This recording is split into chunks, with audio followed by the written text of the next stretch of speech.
Bien sûr, bien sûr. Bien sûr, le stress peut être considéré comme un facteur. Un facteur, ce n'est pas la cause principale, mais un facteur qui peut induire l'infécondité. Quand on prend par exemple en Afrique surtout, où lorsque vous êtes marié, on attend, on vous laisse une période, disons même pas de 1 an, pour vous dire, bon, on attend, hein, et puis au fur et à mesure, c'est des propos insidieux qui vous font comprendre que, bon, depuis on vous regarde. Ben, tout ça, ça peut engendrer un stress, et ce stress-là, la presse.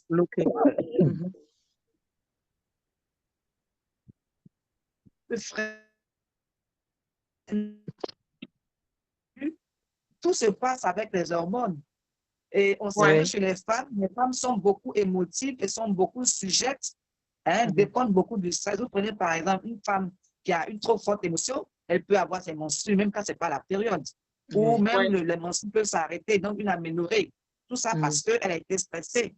Donc, du coup, le stress est un facteur qui induit l'infécondité. Le stress et la pression sociale qui provoquent ce stress. Je ne sais pas si Madame la sage-femme partage mon avis. Oui, je partage bien votre avis, c'est vrai, c'est la vérité. D'accord. Docteur Fouan, parlant, vous avez parlé tout à l'heure d'une autre cause, mais il y a aussi le stress.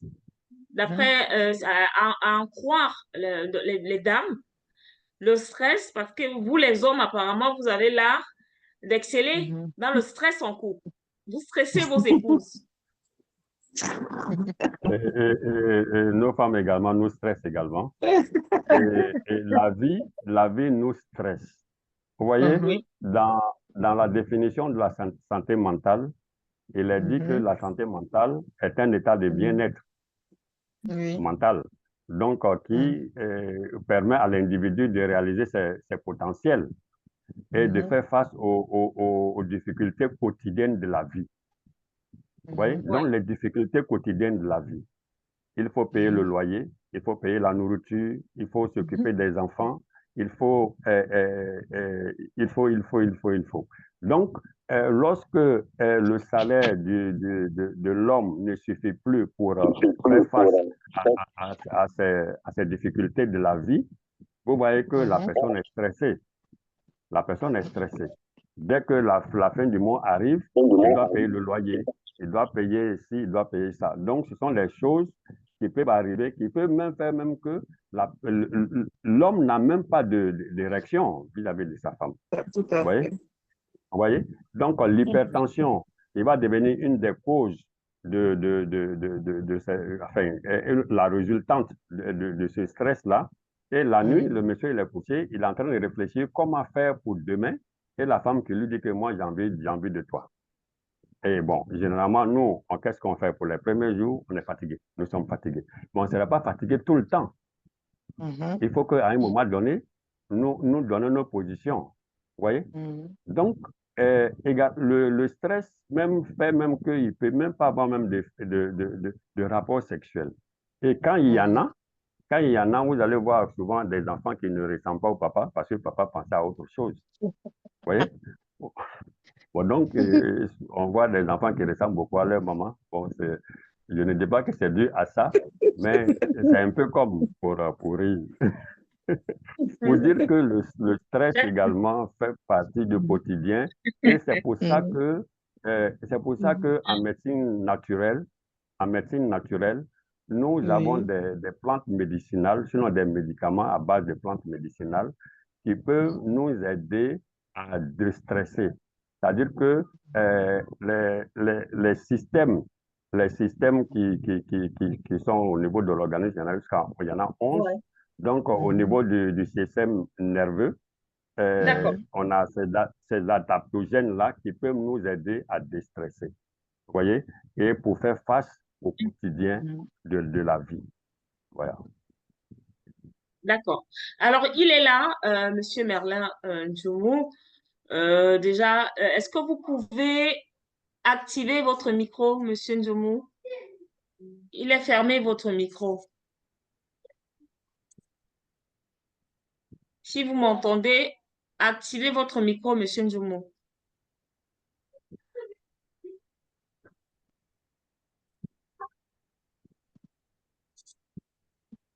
Je crois que... Est-ce que vous nous entendez? Oui, je vous entends très bien. Alors, les autres sont là.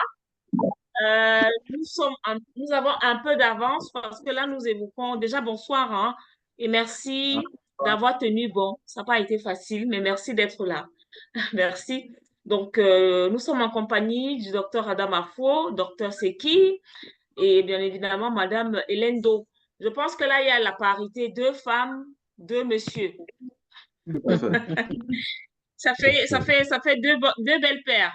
Alors, avec vous, Monsieur William, Merlin William Jomou, j'aimerais que selon vous, hein, déjà, vous allez vous présenter ce que vous faites. Et puis, par la suite, il faudra nous dire, selon vous, ce qui peut causer l'infertilité dans un couple en Afrique.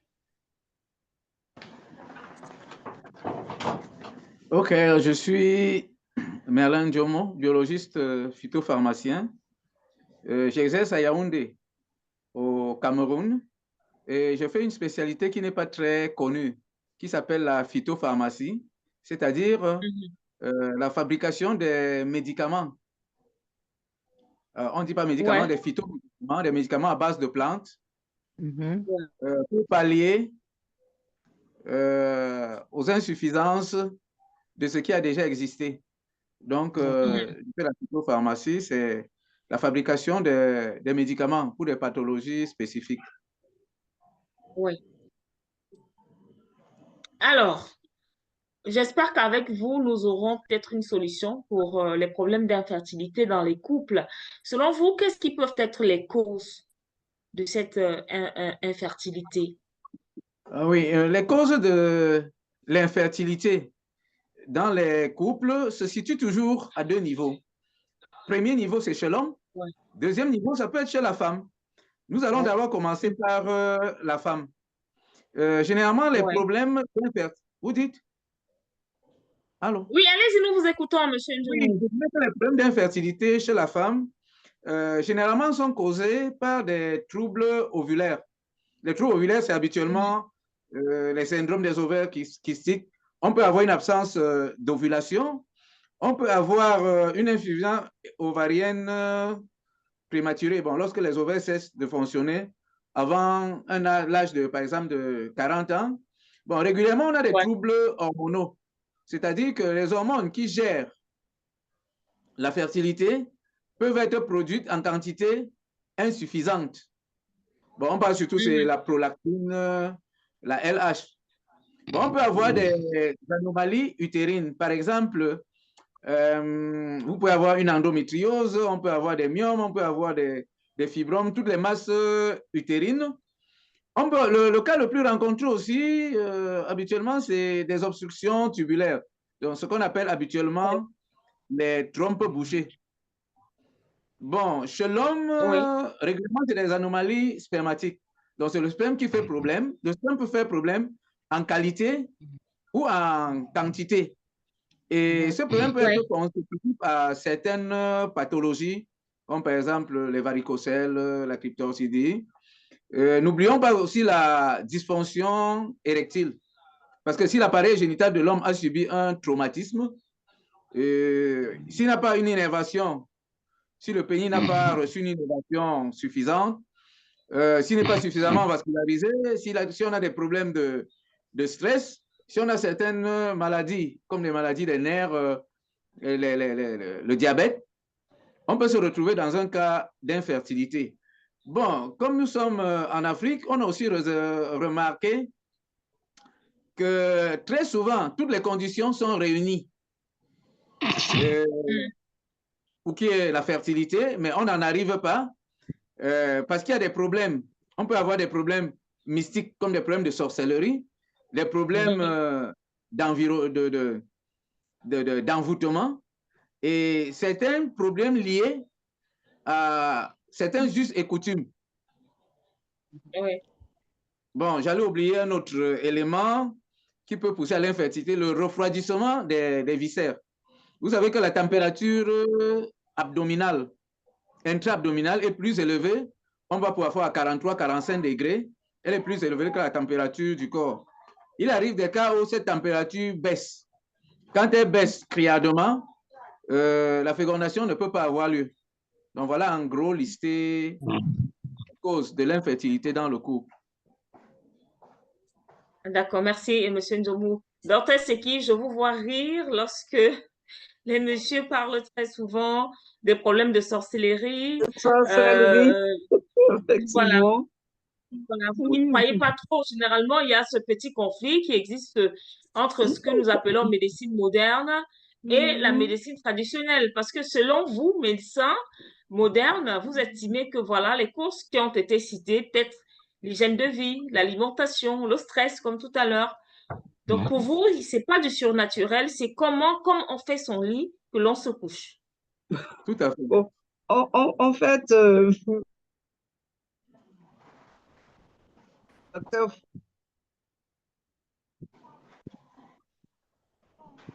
beaucoup Oui, docteur porté sur Seki. cet aspect. Pardon? Oui, allez-y. Nous avons Voilà. perdu tout à l'heure. Là, ça va. D'accord. On est beaucoup porté sur cet aspect dont on n'a pas vraiment de preuves, mais c'est pas à négliger. Mais je me dis que la première réaction dans ce genre de situation, c'est déjà d'établir l'état des lieux en matière de reproduction de l'individu.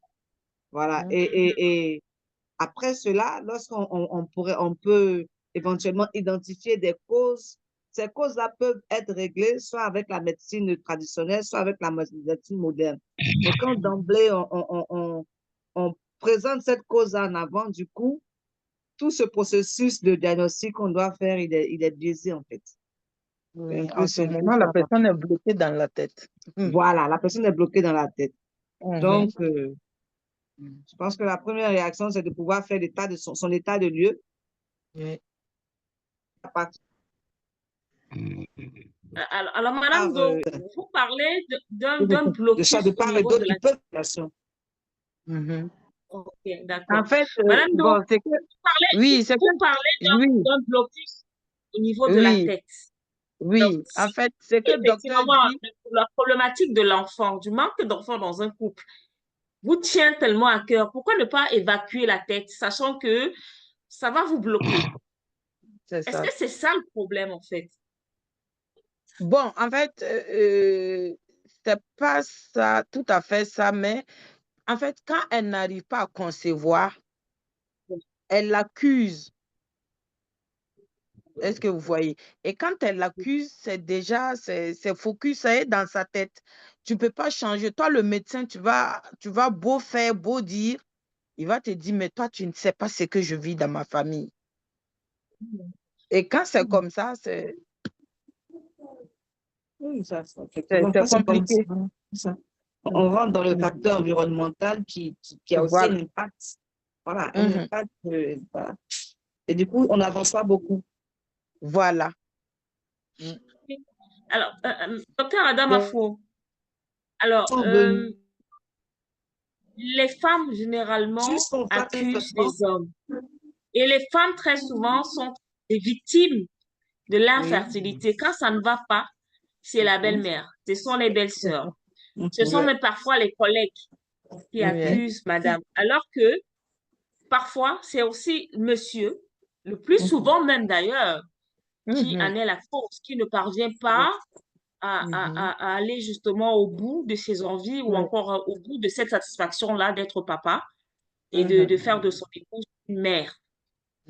Alors, est-ce que vous corroborez le fait qu'aujourd'hui, parlant justement de sorcellerie et autres, que ce ne soit pas une cause qu'il faudrait prendre à cœur parce que malheureusement, c'est l'une des causes qui est la plus présentée. C'est-à-dire au point où certaines personnes oublient même de se faire consulter. Il y a des femmes qui ne vont pas chez des gynécologues. Leurs maris n'en font pas une exigence. Eux, ils se disent, nous sommes des humains. Dans ma famille, les hommes sont féconds, les femmes sont féconds. Et c'est bon, c'est toi le problème.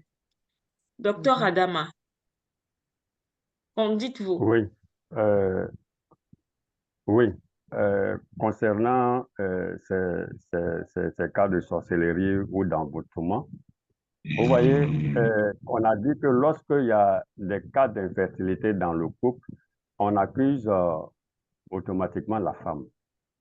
Mais aujourd'hui, les choses sont en train de changer parce que on a remarqué également que la femme peut être en cause, mais l'homme également.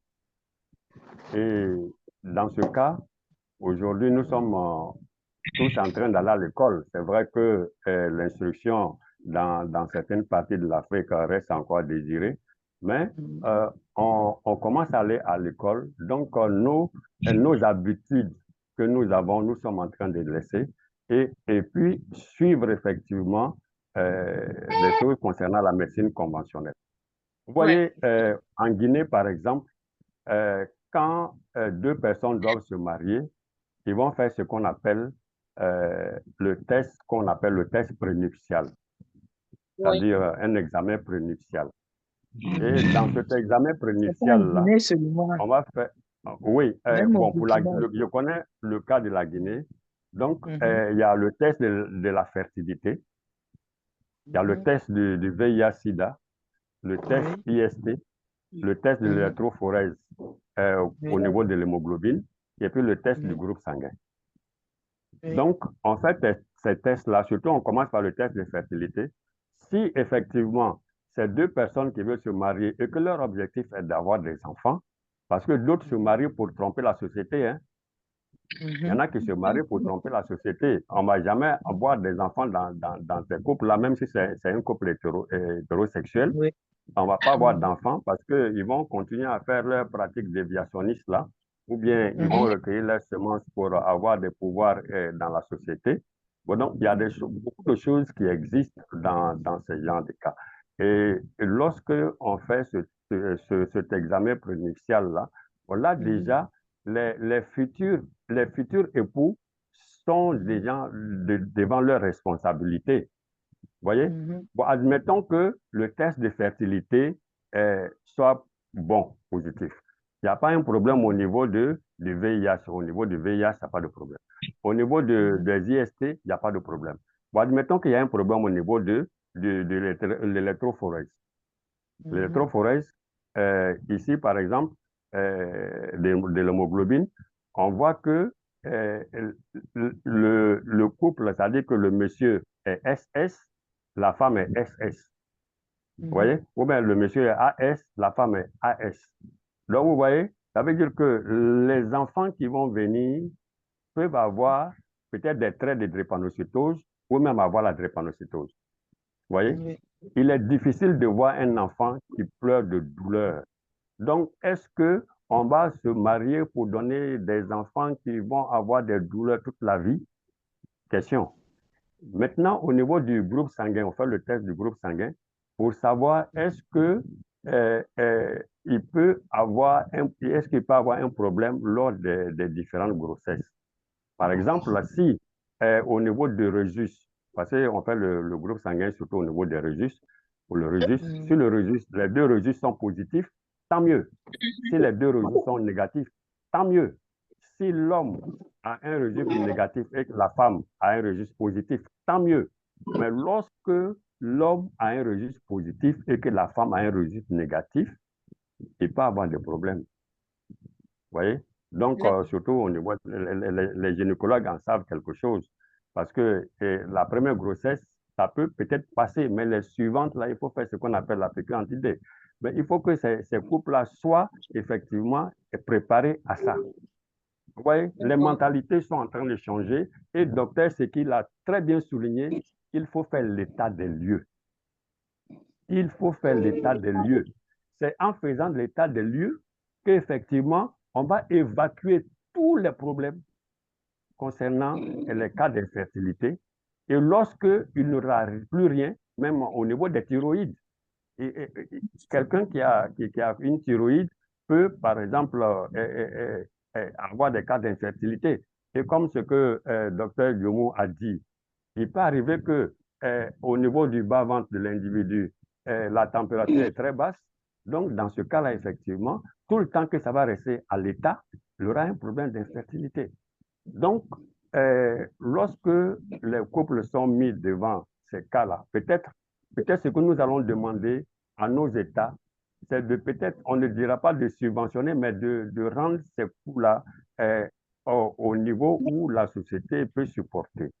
Parce que ce n'est pas donné à tout le monde de faire un test, un examen prénuptial et venir et puis commencer à se marier. Donc, le problème de sorcellerie aujourd'hui, nous sommes en train de restreindre ces cas-là pour ne pas donner le champ libre aux diseurs de bonne aventure. Parce que là-bas, on fait beaucoup de choses. Il y a des patientes que moi j'ai reçues en 2005. Ça, c'était la femme d'un condisciple. Nous avons fait la troisième, seconde, première au lycée garçon de Bézerville, dans la même classe. Celui-là, il a dit que, docteur Fouadama, moi, depuis que j'ai payé les ustensiles, j'ai payé dans mon salon, il y a beaucoup de ceux qui sont là, qui sont inertes. Il n'y a personne pour les casser. Donc, ça veut dire qu'il n'y a pas d'enfants.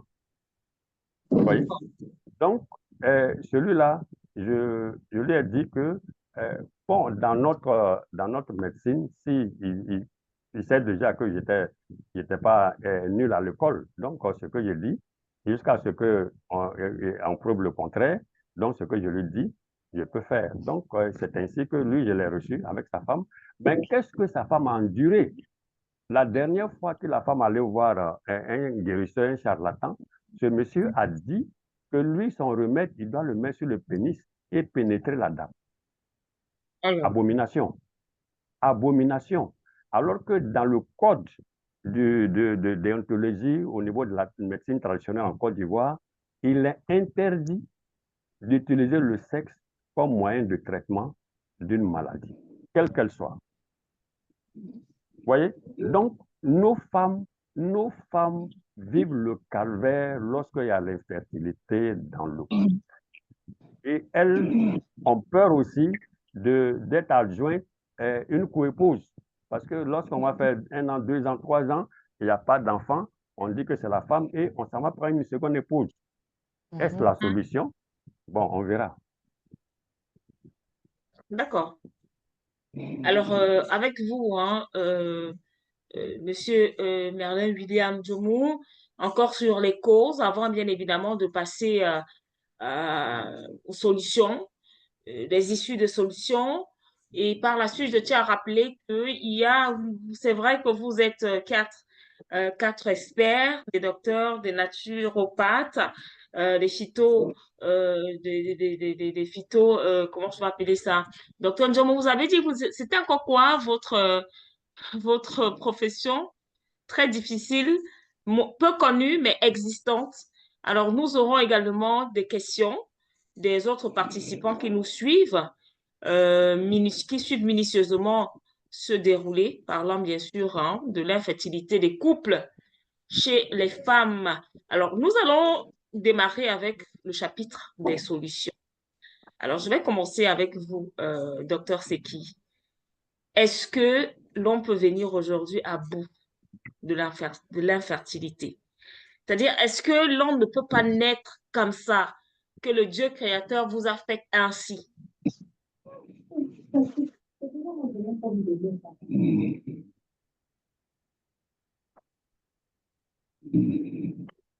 Vous m'entendez, docteur Seki?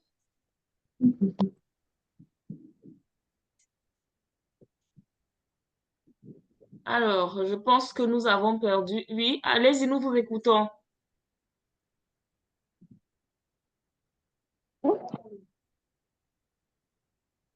Alors, peut-être le temps que ça se stabilise de votre côté, nous allons prendre la réaction de Madame Hélène Do.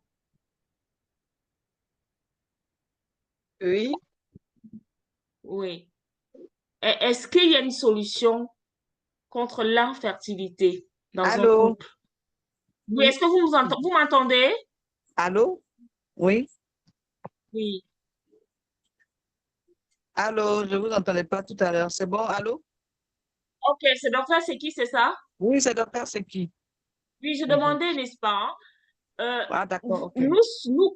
Vous conviendrez avec moi que Mhm, très souvent, nous entendons des personnes dire, je suis faite comme mhm, ça, de toutes les mhm, façons, dans ma famille, on ne fait pas trop d'enfants. Je suis par mhm, exemple enfant unique chez ma maman. mhm. Dans la famille, la grande famille, il n'y a pas trop d'enfants. Si c'est peut-être un problème familial, est-ce qu'à ce moment-là, Pour, on peut s'attendre à une solution? si on veut s'en tenir déjà à la définition de l'infertilité, on avait signifié que ce n'était pas une cause permanente. Oui. Donc, ça veut dire qu'il y a possibilité d'y remédier. Alors, devant un cas d'infertilité, la première des choses à faire, comme je le disais tantôt, c'est de faire l'état des lieux pour rechercher les causes. Pour rechercher les causes. Une fois que les causes sont trouvées, on procède à un traitement symptomatique, c'est-à-dire un traitement en fonction de la cause qui a été identifiée. Voilà, si c'est une cause hormonale, on va procéder peut-être à une supplémentation hormonale. Si c'est une cause infectieuse, on va traiter l'infection en prenant soin de faire un antibiogramme qui nous permettra de spécifier le germe en cause et donc de donner l'antibiotique adapté spécifique à ce germe en cause. Voilà, malheureusement, si c'est une malformation, là, ça devient un peu plus complexe. Voilà. Et c'est dans ce genre de situation on procède maintenant à la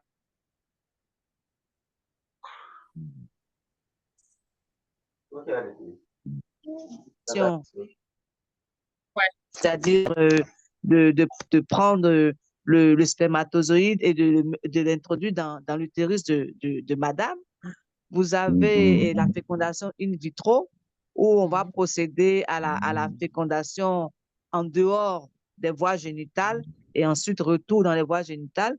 Vous avez aussi de manière plus spécifique l'injection intracytoplasmique où là, il s'agit de prendre un spermatozoïde spécifique et de l'introduire directement dans l'ovule de manière forcée en fait. Voilà, donc c'est une étape de FIV, mais qui est plus orientée, qui est guidée par le praticien. Voilà ce que la médecine moderne propose. Mais en dehors de ces cas, parce que ces cas aussi, il faut dire qu'ils présentent des échecs, on peut procéder à un don de gamètes. On peut procéder à un don de gamètes ou bien le cas le plus terminal, c'est de procéder à une adoption. Voilà, malheureusement, les moyens, je dirais peut-être limités, avec beaucoup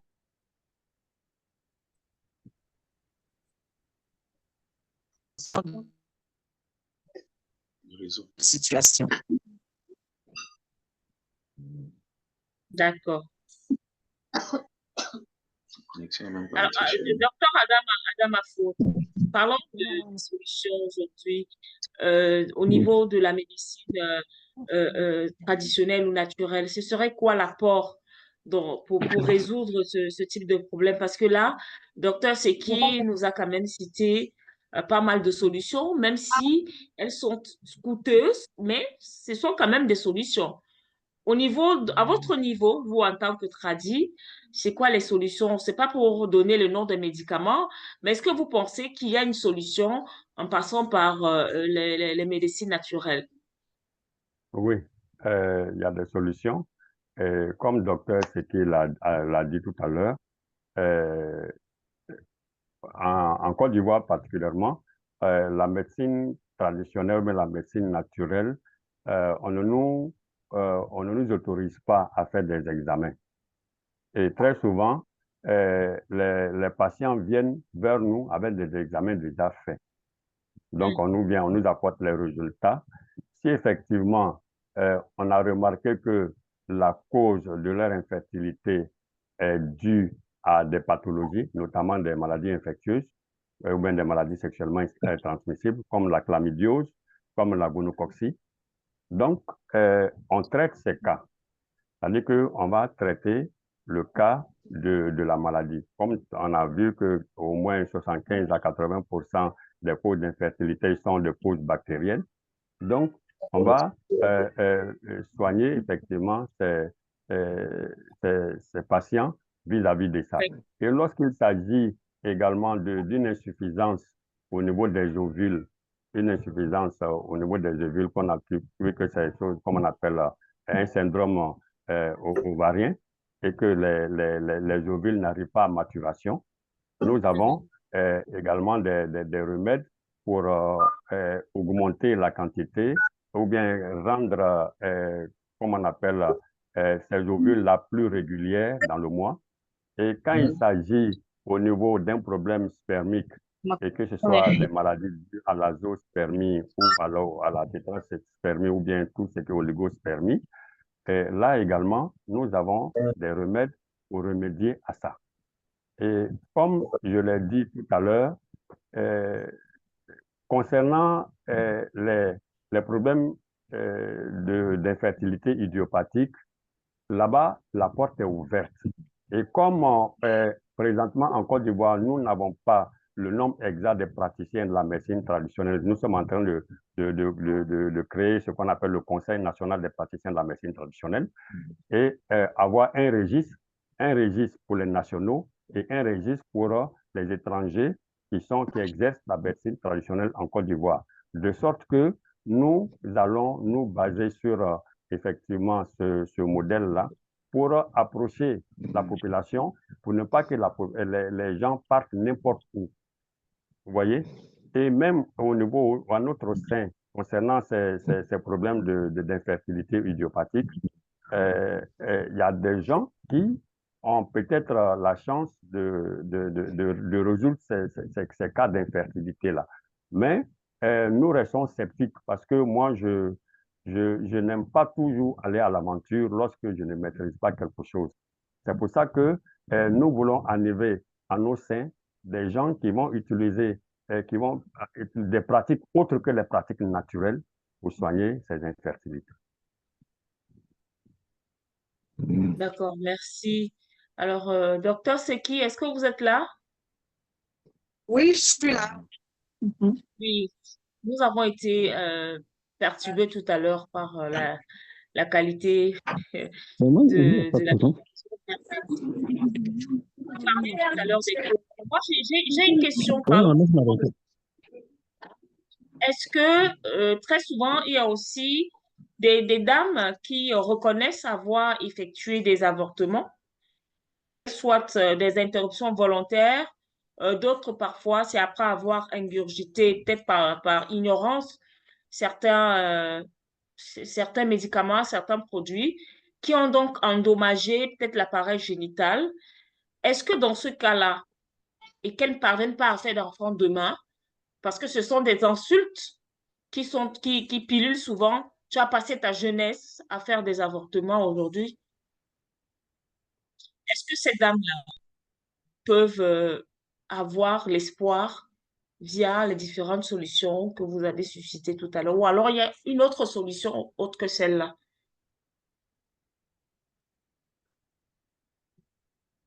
Votre micro est fermé.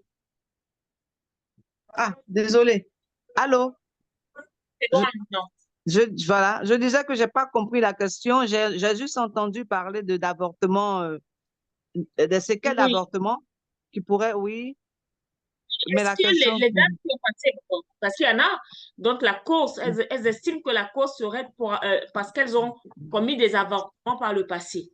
D'autres vous diront, j'ai fait 4 avortements et aujourd'hui j'ai mon enfant. Une autre vous dira, un seul avortement m'a pourri la vie, je ne peux plus faire d'enfant. Est-ce qu'il y a un espoir de solution pour ce type de femmes? Merci bien. Donc, comme je le disais, l'avortement, il y a 2 cas.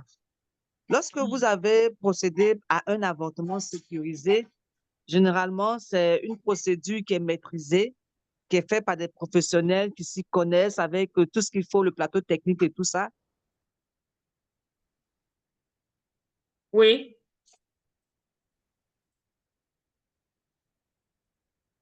Lorsque nous nous trouvons dans le cas d'avortement non sécurisé, effectivement, où on introduit des objets dans l'appareil génital, où on utilise des choses sceptiques pour faire cet avortement, la première conséquence, c'est d'entraîner des infections.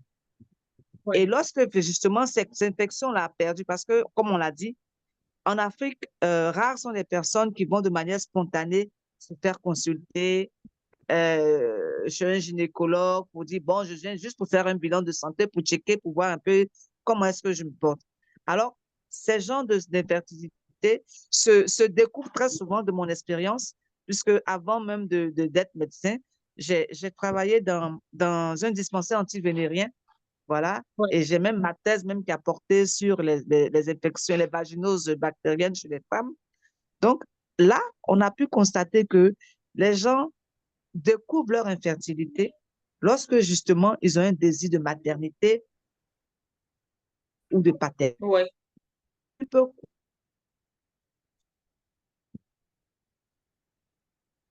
Même plus, en ce moment, lorsqu'on on investit pour traiter justement la cause de cette infection et qu'on n'arrive pas, on n'arrive pas parce que les choses se sont installées depuis belle lurette, l'autre proposition de procréation médicalement assistée est proposée. Aujourd'hui, on peut dire que dans le jargon de la médecine, il n'y a pas de femme stérile. Il n'y a pas de femme stérile parce que même s'il y a une situation mécanique, on peut procéder, on peut forcer la fécondation autrement, mais le problème qui se pose, c'est que c'est le coût, en fait. Le coût de cette intervention, j'avoue que ce n'est pas donné à tout le monde. C'est pas donné à tout le monde, voilà. C'est pas donné à tout le monde. Sinon, il y a de l'espoir pour ces personnes-là. Voilà, c'est la PMA qui est proposée, lorsque le traitement symptomatique échoue. D'accord. Merci, docteur Seki. Madame Hélène Do, est-ce que vous m'entendez? Vous avez écouté docteur Seki? Ça va? Votre micro est éteint.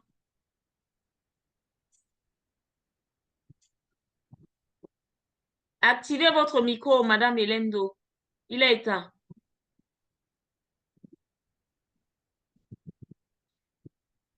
Activez le micro, il est éteint. Nous ne vous entendons pas. Ok, Voilà, vous là c'est bien. m'entendez? Là Ok, maintenant ça va. d'accord. J'ai dit Alors, oui,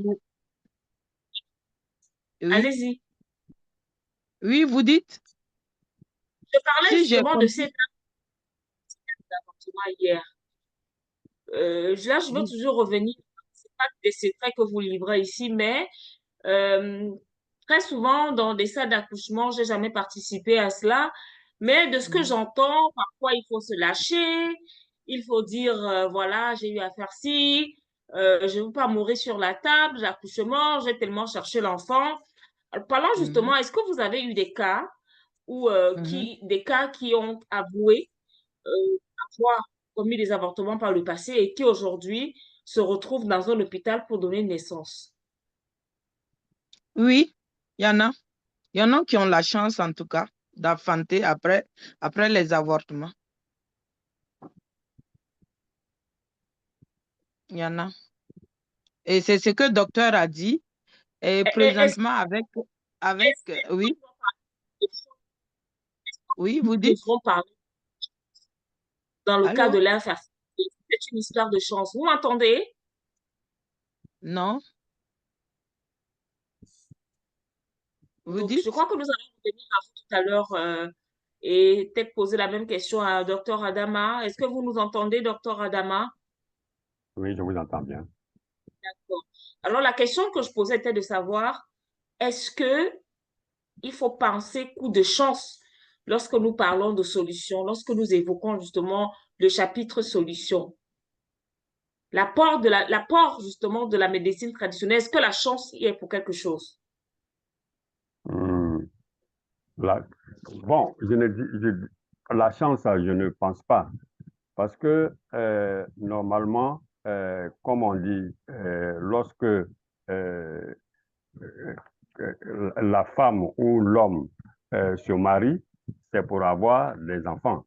Donc déjà, dans cette idée-là, la chance n'intervient pas puisque ici, c'est un phénomène biologique naturel. lorsque un homme va vers une femme, comme Gandhi l'a dit, c'est pour avoir des enfants. Lorsque la femme, comme on appelle, est prête pour recevoir la sémence de l'homme et qu'elle est en bonne santé, normalement, il doit avoir des enfants. Normalement.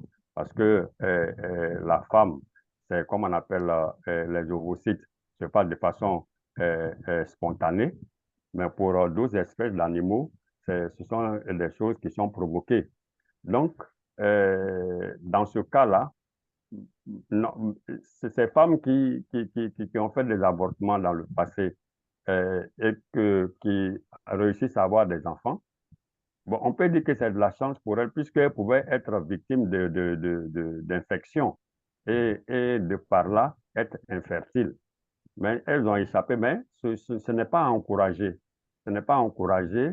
Lorsque un avortement est fait, il faut que ce soit un avortement sécurisé. Et puis, dans ce cas-là, il faut que ce soit une grossesse qui n'est pas désirée. Par exemple, pour un cas de viol.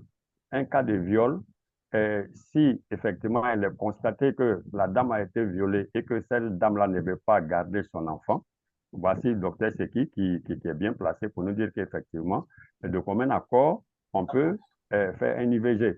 Mais si, par exemple, on a fait, parce que les deux personnes qui sont allées ensemble savent très bien que lorsqu'ils vont ils vont avoir un acte sexuel accompli et qu'ils ne sont pas protégés, à l'issue, la grossesse peut arriver.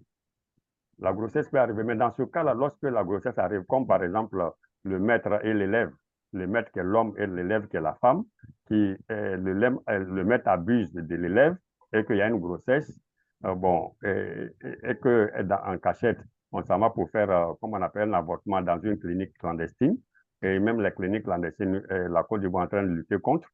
Donc, on va lui faire un avortement clandestin. Donc, c'est possible que la femme en pâtisse. Souvent, mais elle peut en mourir si elle ne soit pas effectivement fragilisée de cet avortement-là. Donc, ce qui sera intéressant, comme le docteur Seki a dit tout à l'heure, à l'AIBF, c'est, comme on appelle, c'est un institut parapublic où, effectivement, on apprend également toutes les techniques de fécondation, mais également, on peut conseiller les personnes à utiliser des préservatifs. Donc, de sorte que lorsque nous ne sommes pas prêts pour faire des enfants, on utilise des préservatifs. Maintenant, pour éviter ces avortements-là qui peuvent effectivement nous nuire demain, le cas de cette jeune fille-là, qui est la petite sœur d'un camarade, elle est à l'université à Ouagadougou, elle a contracté une grossesse et elle a avorté. Elle a avorté. Aujourd'hui, elle n'a pas d'enfant. Elle n'a pas d'enfant depuis, on va dire, depuis 2000 jusqu'à aujourd'hui. Ça fait 24 ans qu'elle court derrière un enfant.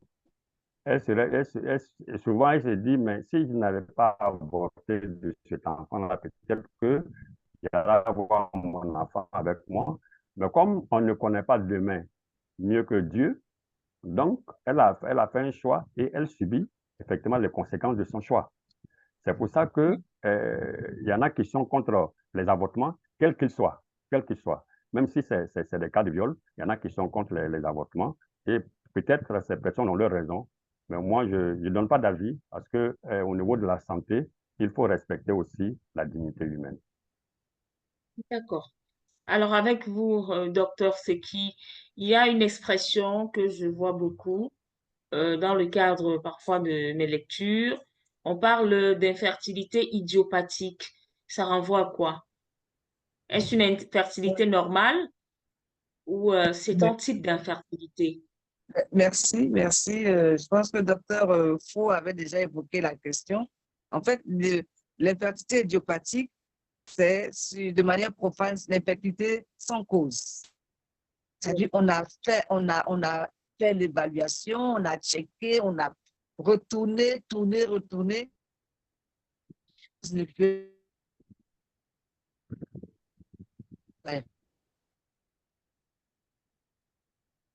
on se résout à dire infertilité idiopathique. Voilà. C'est comme la même expression lorsqu'on parle de colopathie.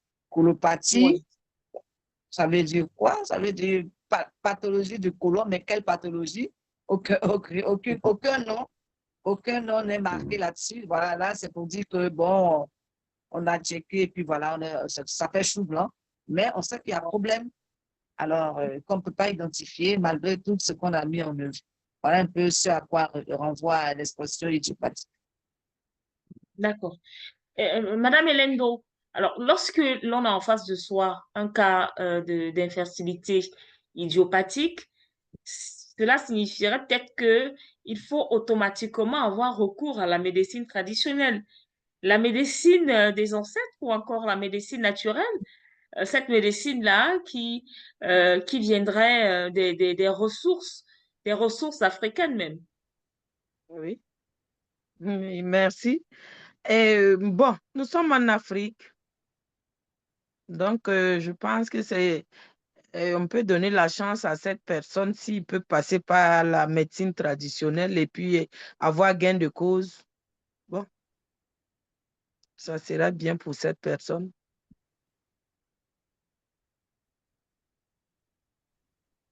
Docteur Adam Afo, juste rappeler à tous les participants, ceux qui nous suivent, que dès cet instant, vous pouvez déjà peut-être apporter vos contributions ou encore poser quelques questions. Peut-être si vous n'avez pas bien saisi certaines explications, notamment les différentes causes, ou alors hein, si vous avez une solution autre que celles qui ont été donc voilà évoquées ici, vous pouvez également participer en nous écrivant pour que nous puissions partager vos différentes préoccupations avec nos personnes ressources. Docteur Adam Afo, vous êtes là?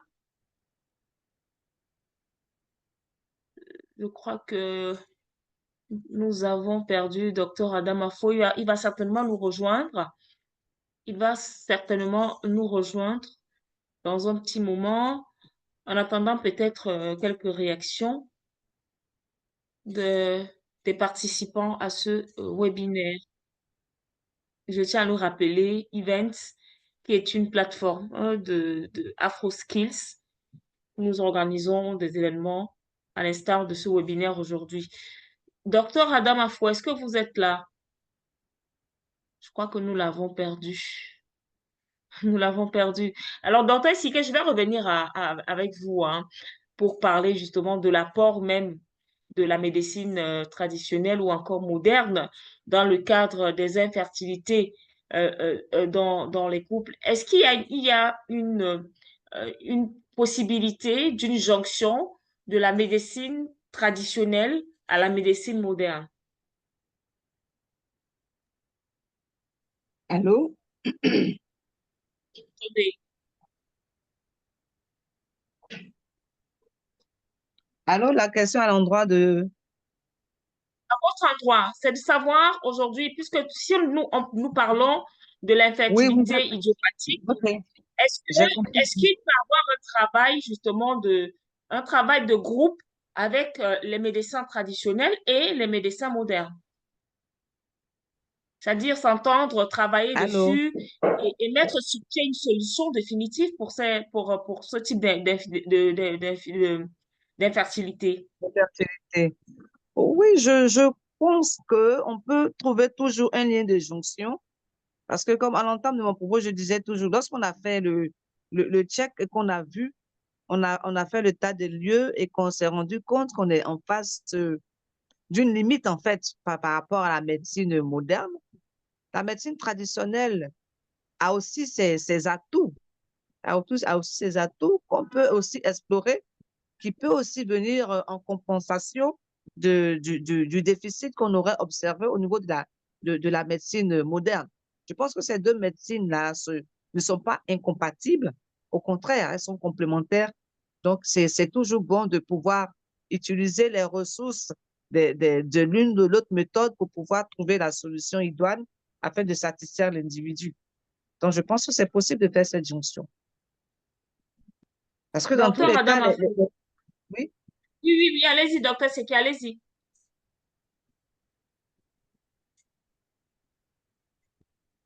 médecine, Mhm. forme de présentation.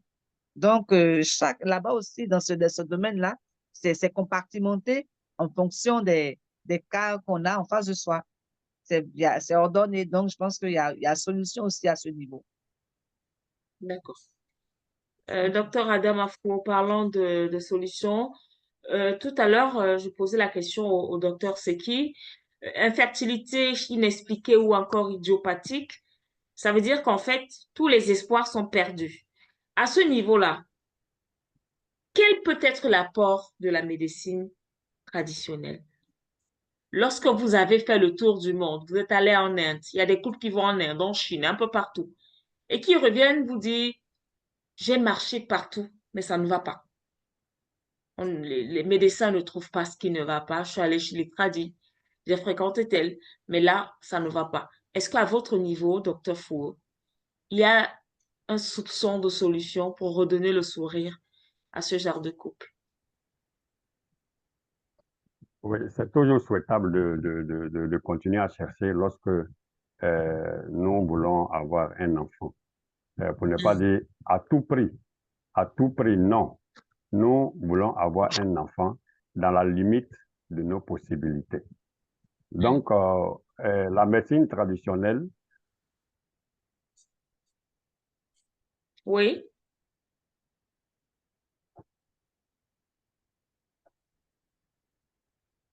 oui, docteur Fou, nous vous écoutons.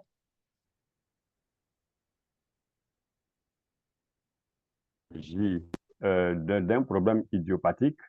Là, nous allons creuser pour entrer dans les spécialités dans la médecine traditionnelle. C'est pour ça qu'il faut aller vers les sachants.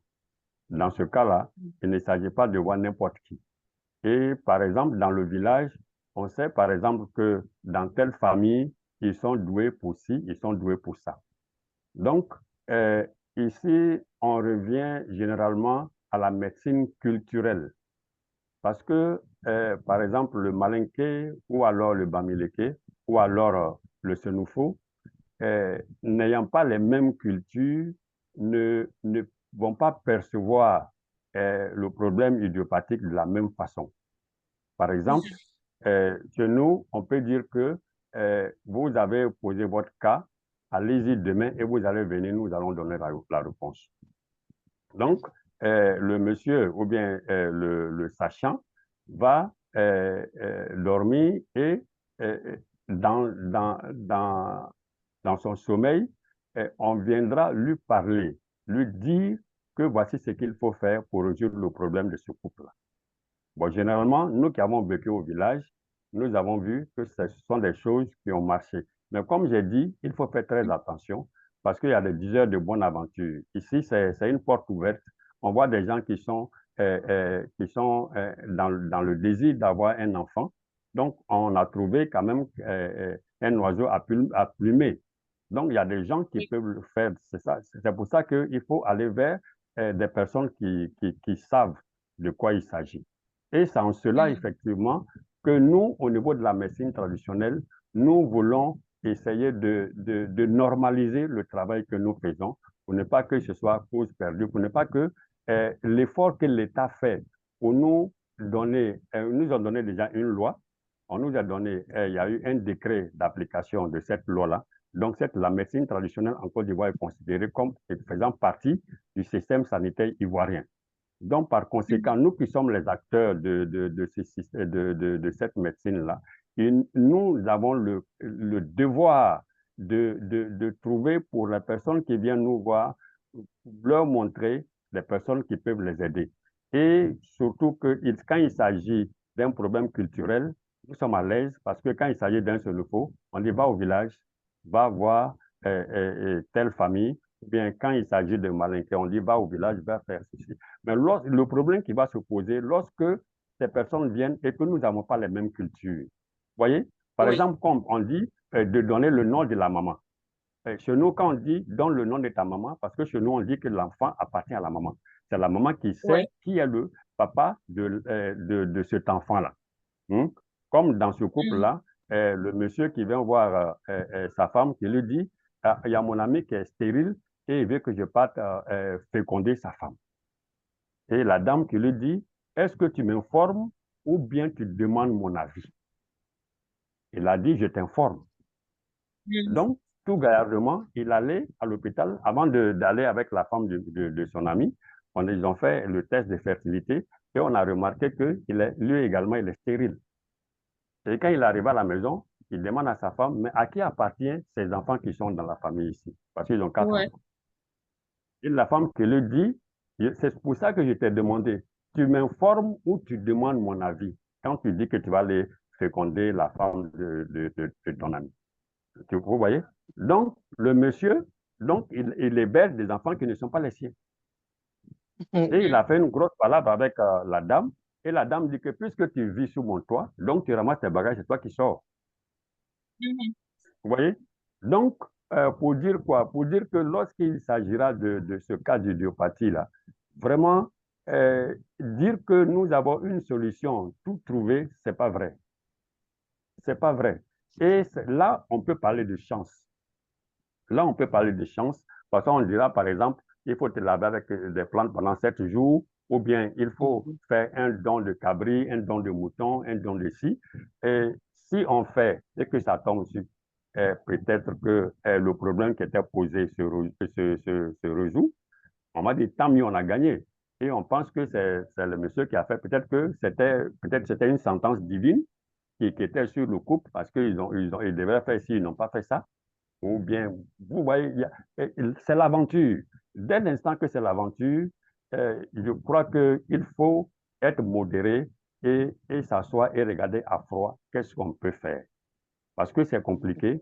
C'est vrai qu'on a parlé que l'Afrique est un continent de surnatalité, mais à la loupe, on a vu que ce n'est pas vrai du tout. Ce n'est pas vrai du tout.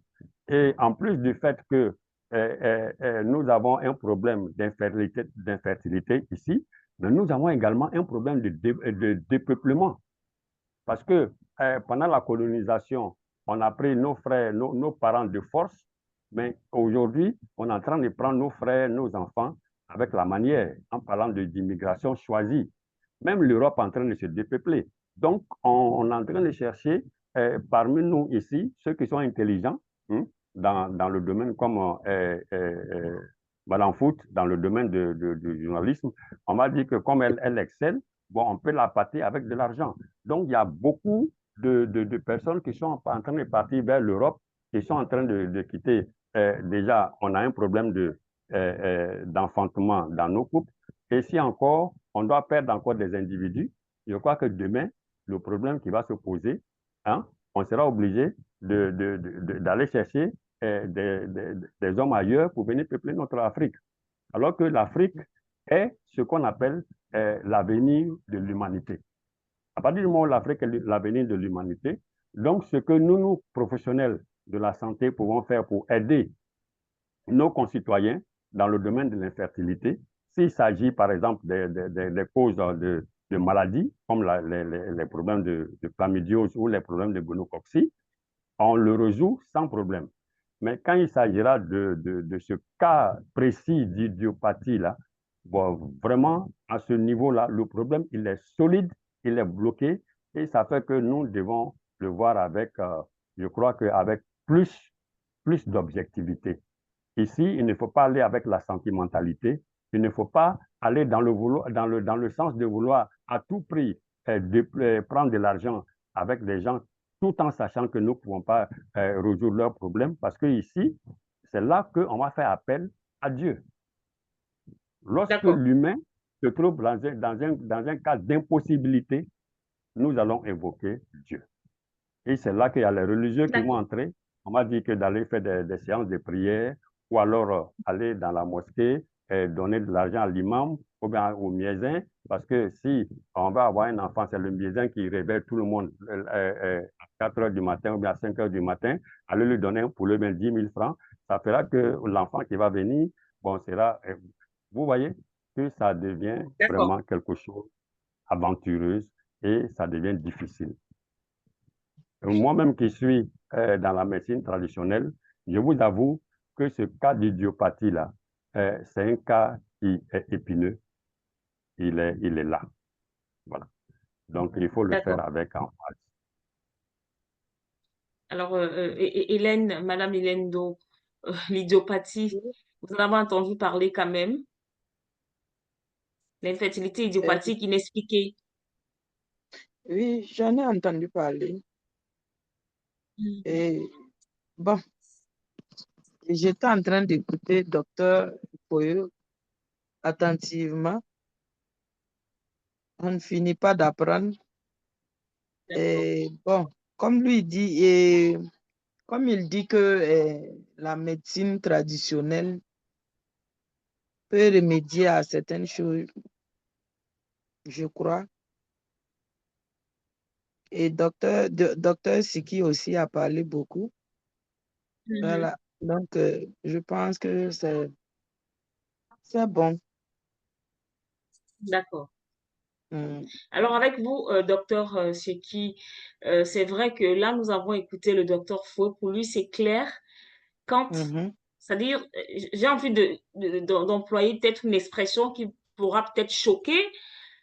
Est-ce à dire qu'une fois que l'infertilité est inexpliquée, est-ce à dire que tout est perdu, on ne peut plus rien?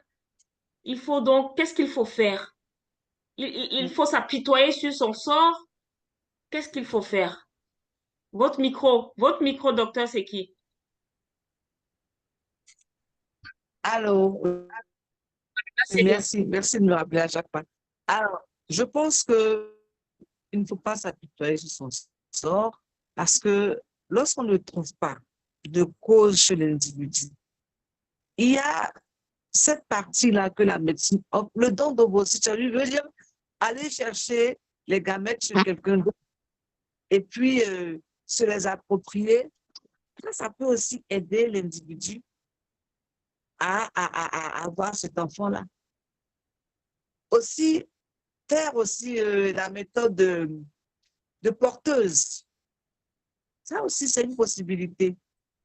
Ou au pire des cas, une adoption, parce que je me dis, c'est vrai, d'abord, être parent, il ne faudrait pas qu'on se limite à cet aspect biologique. C'est vrai, c'est l'idéal. Mais je pense qu'on peut être papa au moment aussi à travers une adoption, connaître aussi la joie de cette maternité, mais de cette paternité à travers une adoption. Ça aussi, c'est une possibilité à ne pas balayer du revers de la main lorsqu'on se trouve dans un cas d'idiopathie. Ouais.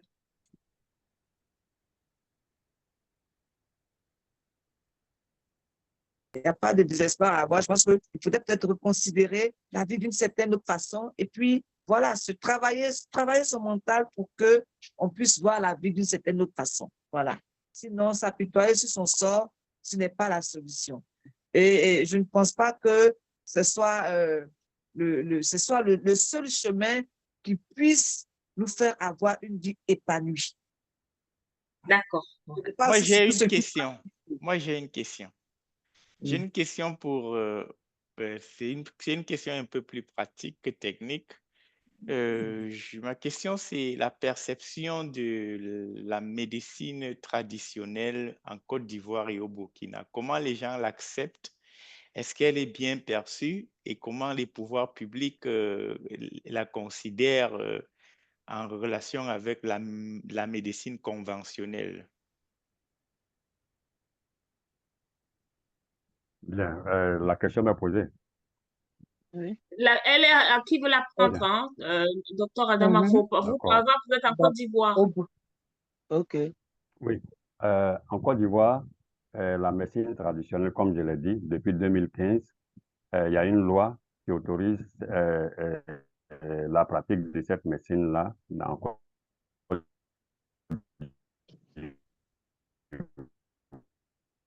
d'Ivoire. Et en 2016, il y a un décret d'application pour que, effectivement, on puisse l'exercer librement. Et aujourd'hui, nous sommes en train de la médecine traditionnelle pour que, donc, une médecine à part entière, parce que qu'on le veuille ou non, dans la définition qu'on a donnée à la médecine,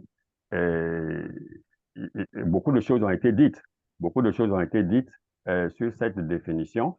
Et aujourd'hui, le ministère de la Santé a compris que la définition même de la médecine traditionnelle, en Côte d'Ivoire, bien la définition même de la médecine traditionnelle, c'est une médecine alternative, parallèle et holistique qui, dans ses besoins thérapeutiques, utilise des plantes médicinales, des parties d'animaux, des minéraux et qui fait appel à la spiritualité africaine.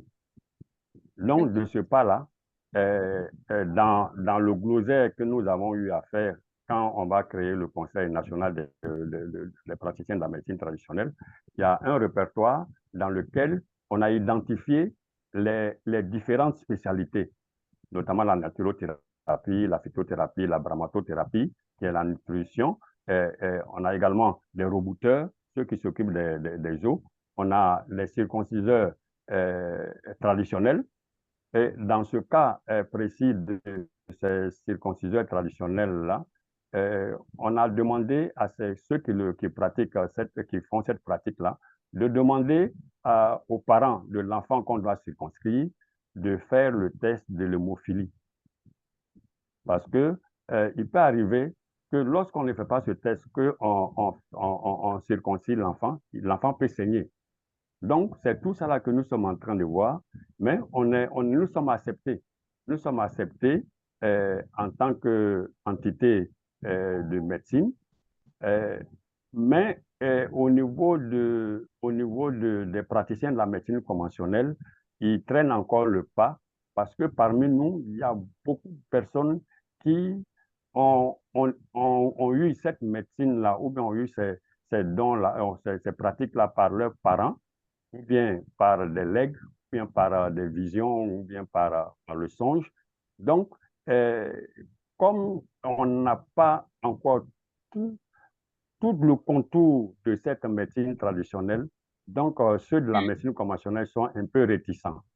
Mais nous, entre nous déjà avec la population, en tout cas, c'est le parfait amour. C'est le parfait amour et c'est pour cela que l'OMS a parlé de 80% de la population qui se soigne avec la médecine traditionnelle et nous en sommes contents. Mais on veut profiter également, faire profiter de ce que nous savons à nos confrères de la médecine conventionnelle pour qu'eux également ils sachent qu'ils viennent également d'où nous venons. Nous sommes venus des familles traditionnelles. Aujourd'hui, ils ont eu la chance de faire la médecine conventionnelle. Je pense que c'est un plus-value pour qu'ils reviennent avec nous, pour que nous essayons de voir ce que nous avons. Par exemple, en Côte d'Ivoire, nous fabriquons seulement 6% de médicaments que les pharmacies utilisent pour le besoin de santé. Le reste des médicaments sont des médicaments qui sont importés. Alors qu'à côté de nous, il y a la médecine traditionnelle. On peut, avec cette synergie-là, collaborer pour qu'effectivement, on arrive à trouver un juste milieu pour faire plaisir, sinon pour augmenter l'offre de soins pour que les populations puissent choisir là où elles veulent aller se soigner. D'accord. Merci pour ces explications. Et je crois que c'est avec ces phrases que nous allons également remercier Dr Seki, Madame Elendo et aussi un merci à Monsieur Merlin Djoumou qui malheureusement nous a quittés et espère être des nôtres pour les prochaines fois. Donc merci à vous, merci également aux participants, merci, je veux le dire également à toute l'équipe Events pour que ce webinaire avec une thématique d'importance capitale puisse se tenir ce 28 novembre 2024. Sur ce, je vous souhaite bien des choses à vous et à très bientôt. Ok, à bientôt. Merci à vous, Madame Foot, d'avoir assuré la coordination. Merci à Madame Jeanne. Merci à Dr. Pro. Et ravi d'avoir fait votre connaissance. OK. C'est toujours bien d'avoir des correspondants ailleurs, au Burkina. Prochainement, quand j'irai, je saurai que Madame Jeanne est là. Bien, Madame Do Hélène. C'est Hélène. Désolée. Madame Do Hélène est là, que je pourrais entrer en contact avec elle. Merci. Et Madame pas Tout également. Bon, peut-être ce que moi, je peux dire, moi, j'ai 6 enfants. J'ai 6 enfants, 4 garçons, 2 filles, dont des jumeaux. Voilà. Donc, je suis heureusement dans un couple fertile. C'est la grâce de Dieu, c'est la grâce de Dieu. Oui, vraiment, c'est la grâce de Dieu. À bientôt, à bientôt. Merci, à bientôt. Merci, merci beaucoup. Et à bientôt. Merci. À bientôt.